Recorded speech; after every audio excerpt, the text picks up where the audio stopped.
हमको अपनी औकात में रहने दे। जैसे आप साधक हैं ऐसे मैं भी साधक हूं। हर युवा कम से कम 2 फ्रंट पे लड़ता है। हर युवा, काम ज्यादा है, क्रोध ज्यादा है, लोभ ज्यादा है, मोह ज्यादा है, ये कुछ नहीं कर पाते। अगर ये सारी चीजें बढ़ जाएं, आपके जीवन में अंधकार हो जाए। अंधकार को मिटाया नहीं जा सकता, हटाया जा सकता।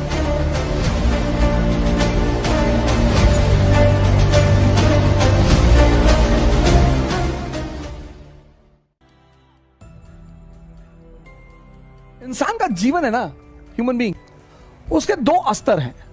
पहला स्तर माइंड, दूसरा स्तर कॉन्शियस।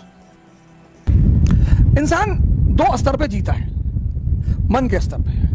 मन की क्वालिटीज क्या है? काम, क्रोध, लोभ, मोह, ये माइंड के फीचर है। अगर आप माइंड पे जीते हो, अगर आपका मन जिंदा है, तो ये सब आपके अंदर होगी। किसी के अंदर कम होगा, किसी के अंदर ज्यादा होगा, होगी जरूर। इसीलिए तो मैं काफी रवद लिखता हूं, क्योंकि मैं यहां पे हूं और मैं आप लोगों से हाथ जोड़ रहा हूं। कृपया मुझे अपनी औकात में रहने दें। हमको गुरु उरु ना बोलें भैया, मैं आपसे हाथ जोड़ रहा हूं, हाथ। हमको अपनी औकात में रहने दें। जैसे आप साधक हैं ऐसे मैं भी साधक हूं। अभी मेरे अंदर भी ये सारी चीजें हैं। मैं आज इस सोशल मीडिया के मंच पर ये एक्सेप्ट कर रहा हूं। आप लोग तो भाई साहब ऐसा चढ़ा देते हो। मुझे अपने गुरु की तरफ से आदेश है कि मैं ये सब चीजें आपको शेयर करूं, तो मैं करता हूं। ये सब चीजें मेरे अंदर भी हैं भैया, खत्म नहीं हुई हैं। और ये सारी चीजें अगर बढ़ जाएं, ये सारी चीजें अगर बढ़ जाएं, तो डार्कनेस की तरफ ले जाती है। जैसे यूरिक एसिड, शुगर, कोलेस्ट्रॉल, ये सब उसी तरह है। ये सब जानते हो क्या है?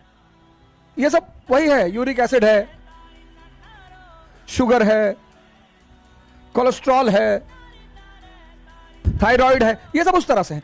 अगर ये शरीर में बढ़ जाए तो आपको शरीर में कष्ट दे दे, अंधकार कर दे आपके जीवन में। अगर ये सारी चीजें बढ़ जाएं, आपके जीवन में अंधकार हो जाए। ऐसे ये भी चीजें अगर बढ़ जाएं तो आपके जीवन में अंधकार हो जाए। तभी तो हर व्यक्ति कम से कम 2 फ्रंट पे लड़ता है। हर युवा कम से कम 2 फ्रंट पे लड़ता है। हर युवा एक तो इस फ्रंट पे लड़ता है, क्योंकि वो मन के स्तर पे है, तो काम उसे प्रभावित करेगा। मैं कहानी बार बार रिपीट करता हूं कि एक मस्जिद में मौलाना साहब थे, तो वो बच्चों को बड़ा नीति, नियम और नैतिकता, मोरालिटी वगैरह सिखाते थे, जैसा कि पुरोहित करते हैं, चाहे वो मौलाना हो, चाहे पुरोहित हो, हिंदू, चाहे पादरी हो। तो एक बार लड़कों ने उनको मोबाइल में पोर्न देखते हुए पकड़ लिया और देखा, और उन्होंने मौलाना की वीडियो बना ली। और फिर वो मौलाना के पास पहुंचे कि मौलाना साहब, आप हम लोग को नैतिकता सिखाते हैं और खुद अंधेरे में चलते हैं। मौलाना गरम हो, मैंने क्या किया है? लड़कों के पास एविडेंस था, लड़कों ने दिखा दिया। मौलाना ने कहा, कसम खुदा की मैं नफरत के निगाह से देख रहा था। तो हम भी तो नफरत के निगाह से ही देखते हैं सर, हमको काय प्रवचन दे रहे हो? कसम खुदा की, कसम खुदा की, मैं नफरत के निगाह से देख रहा था। और मन एक ताकत है, अंधेरे में भी ताकत है सर। डरा के जान ले लेता बहुत लोगों की। अंधेरे में रस्सी पकड़ लिए, गलतफहमी हो गई, सांप है, मर गए डर के मारे। अंधेरे में भी ताकत है, लेकिन अंधेरा एक चीज से डरता है, और वो है रोशनी। अब इस अंधेरे से तुम्हें कौन निकालेगा? गुरु। ये टीचर, कोच, मैं तो कोच हूं सर, मैं गुरु थोड़ी हूं सर, मैं तो कोच हूं। गुरु बहुत कम है सर इस देश में, एंडेंजर्ड स्पीशीज में है सर।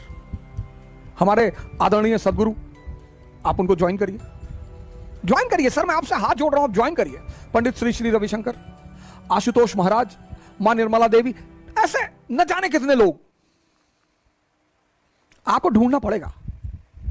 अब अगर गुरु से तुम ये कहने जाते हो कि सरकार हमें अंधकार से निकाल लो, तो तुम्हें सही गुरु मिलेगा। अगर तुम गुरु से ये कहने जाते हो कि हमारा बच्चा नहीं पैदा हो रहा है, हमारी नौकरी नहीं लग रही, हमारी गर्लफ्रेंड हमसे बात नहीं कर रही, अरे बेवकूफी के सवाल लेके जाओगे तो बेवकूफ टाइप का गुरु भी तो मिलेगा।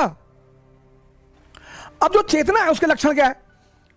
उसके लक्षण है प्रेम, लव। उसका लक्षण है करुणा, कंपैशन। उसका लक्षण है अपारिग्रह। उसका लक्षण है वैराग्य। ये चेतना के लक्षण है, ये मन का लक्षण है, ये चेतना के लक्षण है। अब इन दोनों के यहां से यहां तक पहुंचाएगा कौन? जो जानेगा। और हर धर्म में दो लोग हैं, एक पुरोहित प्रीस्ट और दूसरा गुरु संत। ये इन्फॉर्मर्स हैं, ये धर्म की शिक्षा देते हैं, बताते हैं। मोस्ट ऑफ द टाइम उनकी खुद का दिया नहीं जल रहा होता है, इसलिए जब भी कोई समाज सिर्फ इनकी बातें मानता है तो बहुत परेशान होता है। आप मुसलमानों को देखो, जब तक इनके पास अच्छे अच्छे गुरु थे, ये बड़े महान थे, हसन बसरी, बीबी राबिया, जुनैद, इब्राहिम, सरमद, औलिया। और जब से इनके समाज से गुरु गायब हुए, परेशान है बेचारे, बहुत परेशान है, अंदर से भी परेशान है, बाहर से भी परेशान है। क्योंकि धर्म तो इनका भी बहुत अच्छा है, धर्म तो सबका अच्छा है, लेकिन इनके एक्टिविटीज की वजह से धर्म की भी बेइज्जती होती है। ये यहां से यहां तक जर्नी कौन कराएगा? वो व्यक्ति जिसका खुद का दिया जल रहा हो। इसलिए दुनिया में सारे धर्मों में रोशनी का बड़ा महत्व है। हिंदू दीपावली पे रोशनी करते हैं, मुसलमान बकरीद पे करते, ईद पे करते हैं, क्रिश्चियन क्रिसमस पे करते हैं, सरदार गुरुपुरब पे करते हैं, सब करते हैं। क्योंकि अंधकार को मिटाया नहीं जा सकता, अंधकार को हटाया जा सकता है। कैसे? रोशनी से। कितना गहरा अंधेरा हो कमरे में और तुम चाहो कि मैं अंधकार को खींचकर बाहर कर दूं, ना कर पाओगे। एग्जिस्टेंशियल है मगर प्रूव नहीं कर सकते। दो चीज होती है, एक एग्जिस्टेंस, एक एग्जिस्टेंशियल। 2 + 2 4, एग्जिस्टेंस प्रूव्ड है। डार्कनेस एग्जिस्टेंशियल है, प्रूव ना कर पाओगे, खींच के कमरे से बोरे में भर के निकाल ना पाओगे। अंधकार को मिटाया नहीं जा सकता, हटाया जा सकता है। कैसे? रोशनी जलाकर। कमरे में कितना भी अंधेरा है, एक कैंडल जला दो, उजाला हो जाएगा। अब ये कन्वर्जन कैसे करोगे? और ये जिसके पास है, तुम तैयारी कर रहे हो आईएएस की, और पीठ पीछे लोग तुम्हारी बुराइयां करते जा रहे हैं और तुम क्रोध में आते जा रहे हो। तुमको पता चला यार बड़े वाले मामा कह रहे थे कि कलेक्टर बने गए, देख लेंगे, तुम उबल गए। तुम्हारे क्लास में लड़की पढ़ रही है, वो कह रही है तुम क्लर्क नहीं बनोगे, आईएएस तो बहुत दूर की बात है, तुम उबल गए। तो जब घड़ी घड़ी उबल जाओगे, उबलते हुए पानी में कभी फोटो नहीं दिखाई पड़ती।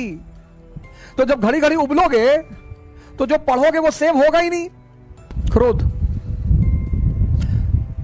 जिनके पास काम ज्यादा है, क्रोध ज्यादा है, लोभ ज्यादा है, मोह ज्यादा है, ये कुछ नहीं कर पाते, कुछ कर ही नहीं पाते।